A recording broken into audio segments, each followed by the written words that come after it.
Tu sens que quelque chose bouge à l'intérieur de toi, mais tu ne sais pas comment le nommer. Tu n'as pas changé de vie, tu n'as pas tout perdu, mais tu ne ressens plus rien comme avant. C'est comme si ce que tu faisais hier avec facilité devenait aujourd'hui une tâche pénible. Comme si tu portais un vêtement qui n'est plus à ta taille. Et pourtant, rien à l'extérieur n'explique ce désalignement. Voilà le point de départ d'un basculement que peu de gens comprennent.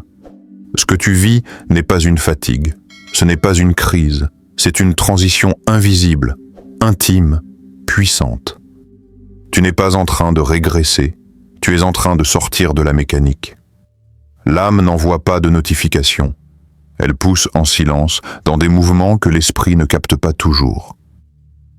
Ce que tu ressens, cette tension entre ce que tu es devenu et ce que tu ne peux plus supporter d'être, c'est le début d'un processus que Jung appelait l'individuation.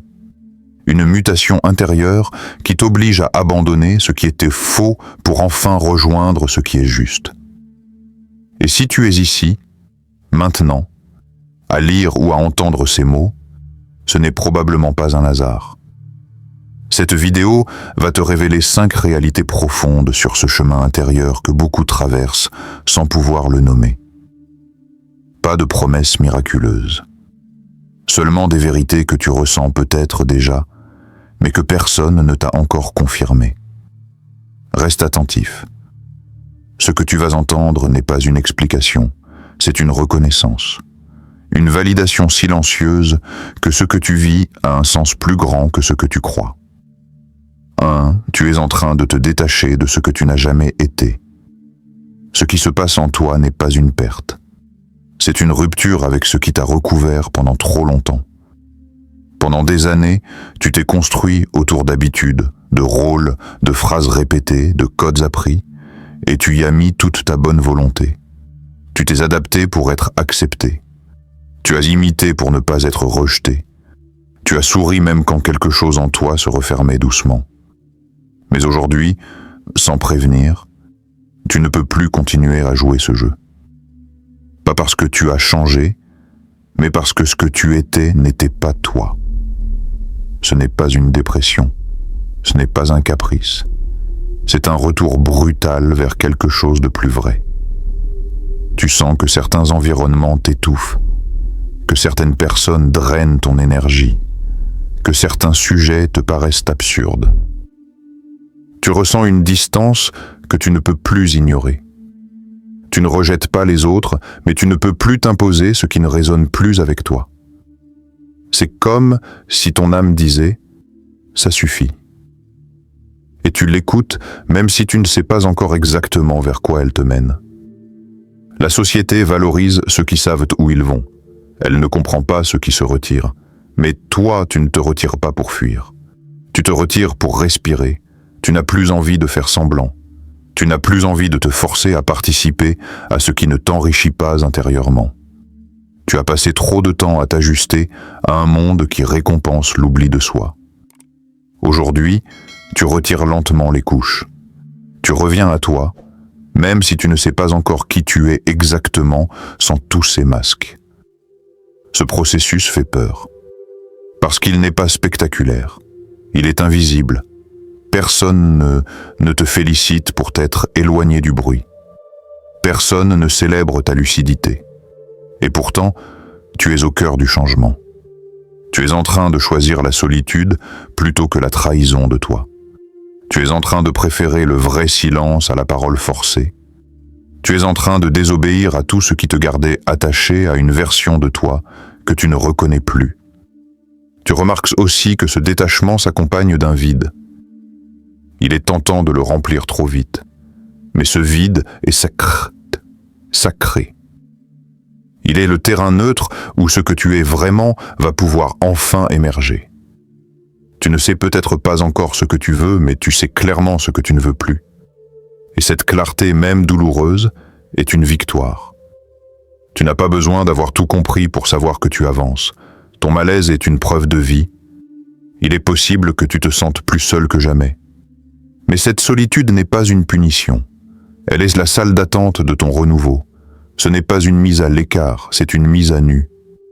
Tu t'es tellement confondu avec des rôles que maintenant, chaque pas vers toi-même semble étrange. Et pourtant, c'est dans cette étrangeté que commence le vrai retour. Tu ne perds rien d'essentiel.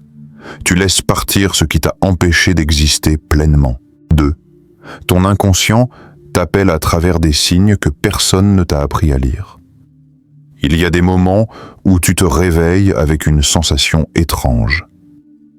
Tu ne sais pas exactement ce que tu as rêvé, mais tu sens que quelque chose a essayé de te dire l'essentiel.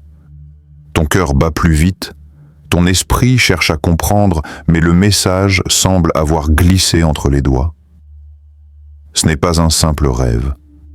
C'est un message encodé, envoyé depuis une partie de toi que tu ne contrôles pas, mais qui te connaît mieux que personne.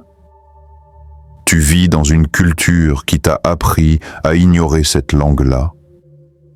Elle t'a appris à chercher des preuves, des explications logiques, des données, mais elle ne t'a jamais appris à écouter les images, les intuitions, les symboles qui viennent sans prévenir, comme des éclairs de vérité venus d'un lieu plus vaste que ton esprit rationnel.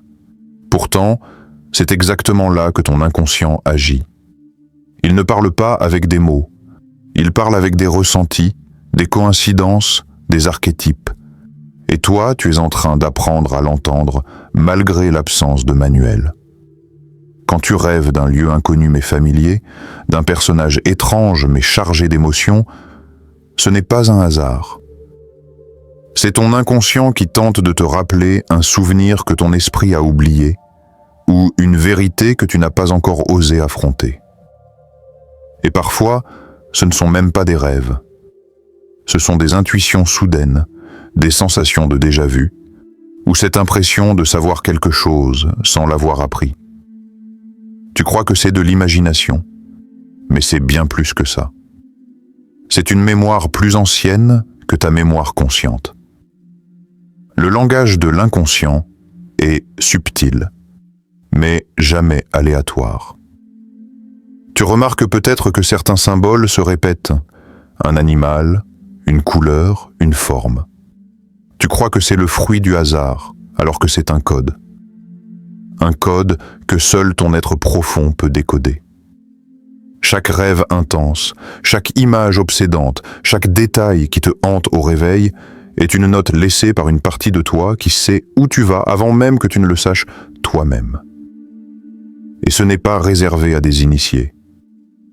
Tu n'as pas besoin d'être psychologue ou mystique. Tu as juste besoin de ralentir, d'observer, de ne plus traiter tes rêves comme du bruit de fond, de commencer à écrire ce que tu vois, ce que tu ressens. Car souvent, ce que tu ne comprends pas immédiatement devient clair plus tard, comme une pièce de puzzle qui attend son heure pour s'imbriquer. Ton inconscient travaille sans relâche. Il ne dort pas. Il t'accompagne même quand tu penses être seul. Le monde extérieur t'apprend à fuir ce langage, à le traiter comme un fantasme. Mais en vérité, c'est le langage de l'âme. Carl Jung l'avait compris. Il disait que les symboles sont les ponts entre l'inconscient et le conscient. Si tu ignores ces ponts, tu te coupes d'une partie de toi qui pourrait t'éclairer. Alors regarde les signes, les rêves, les synchronicités, les intuitions que tu n'expliques pas mais qui t'éclairent mieux que n'importe quel raisonnement. Ce ne sont pas des anomalies, ce sont des phares. Et plus tu t'ouvres à cette lecture silencieuse, plus tu remarques que l'univers répond, que chaque symbole, chaque coïncidence porte une direction. Tu n'as pas besoin de comprendre tout, mais tu as besoin de ne plus tout ignorer.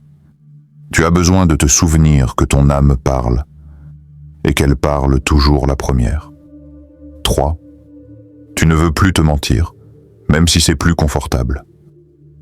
Il arrive un moment où le mensonge intérieur devient plus lourd que la peur de changer.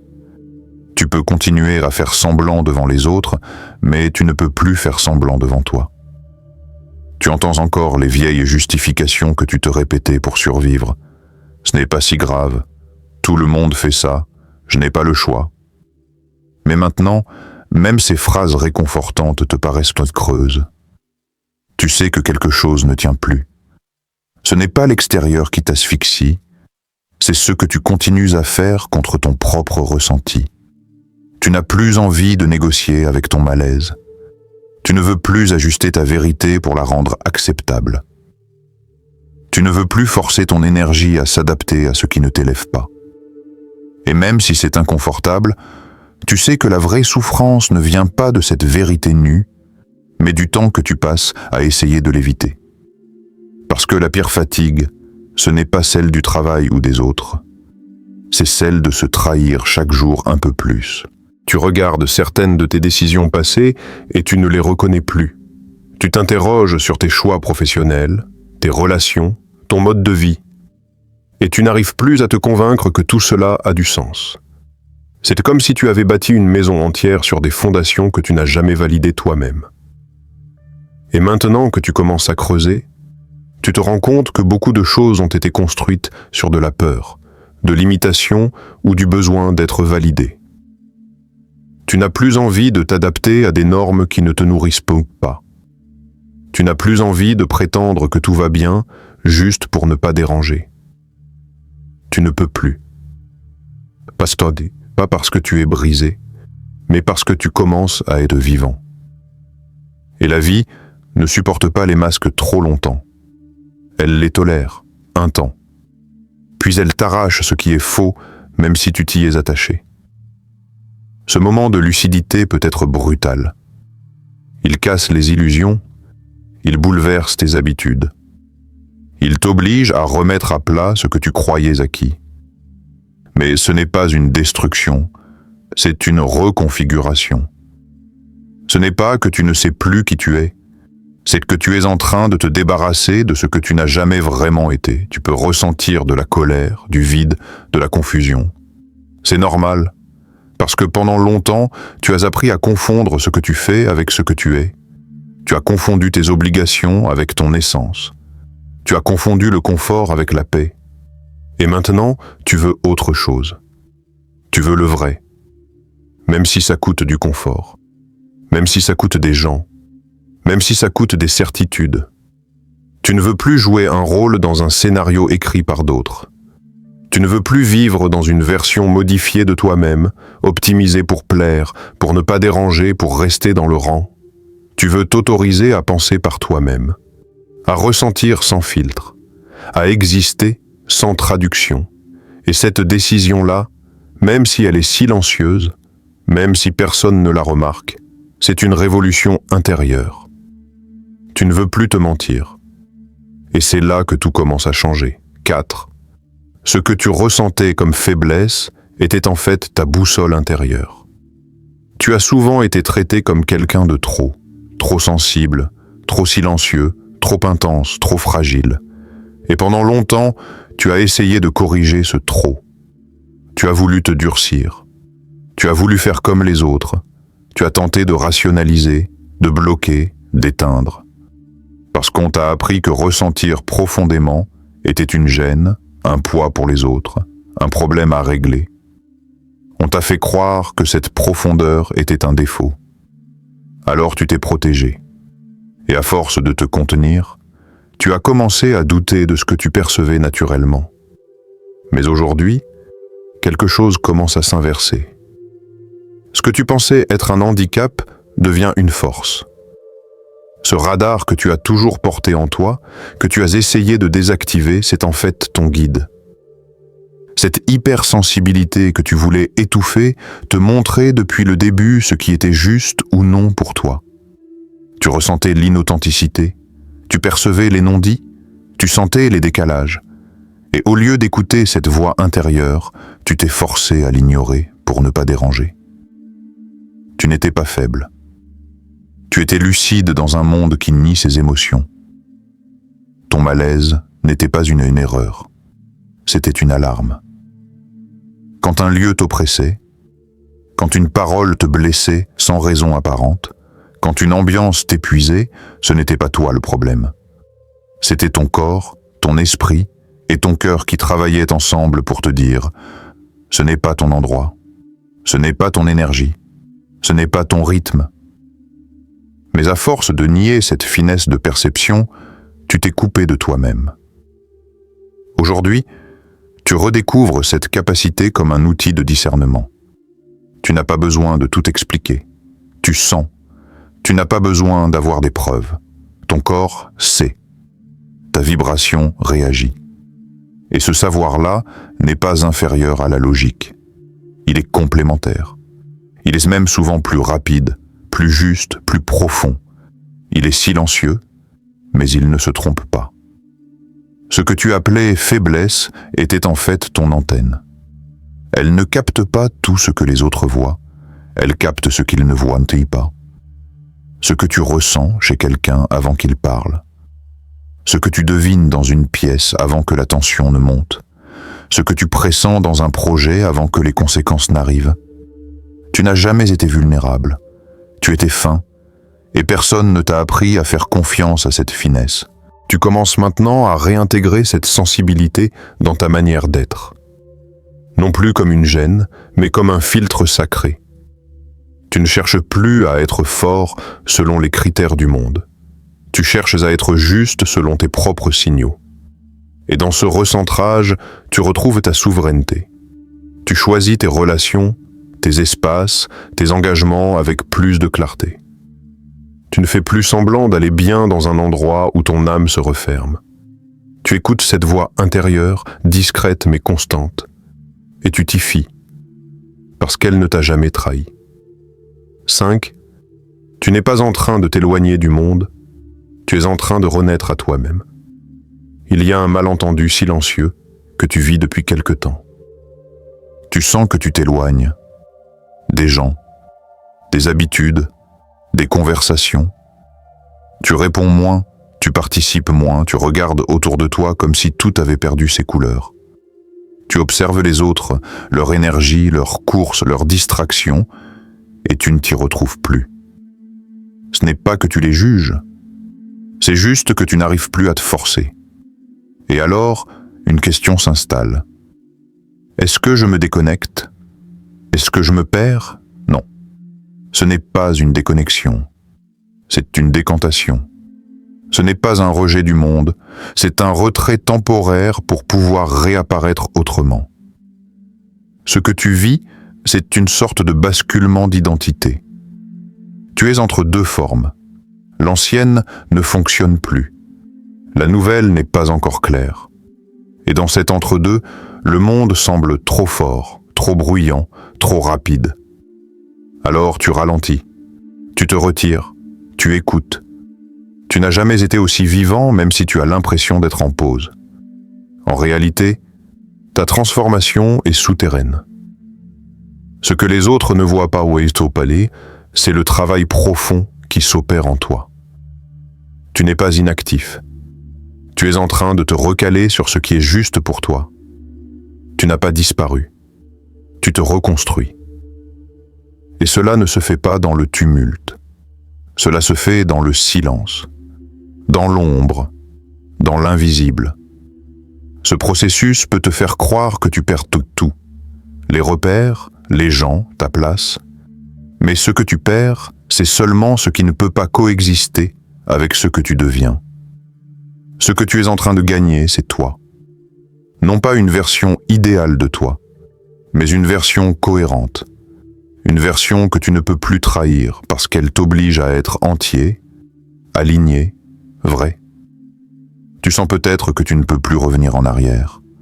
Que même si tu le voulais, tu ne pourrais plus faire semblant comme avant. Et c'est vrai. Une fois que tu as perçu l'illusion, elle ne tient plus.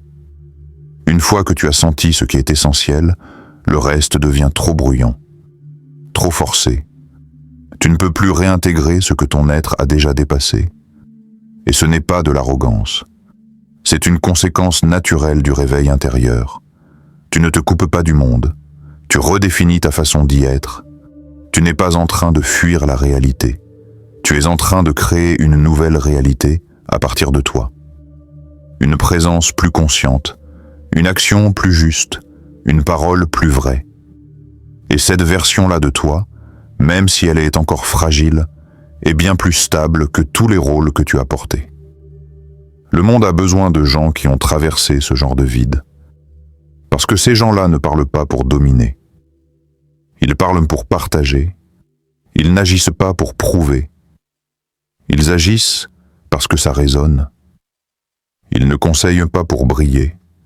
Ils tendent la main parce qu'ils savent ce que c'est d'être perdu, d'être seul, d'être en reconstruction. Tu n'es pas moins utile. Tu es juste moins disponible pour ce qui ne nourrit pas l'essentiel.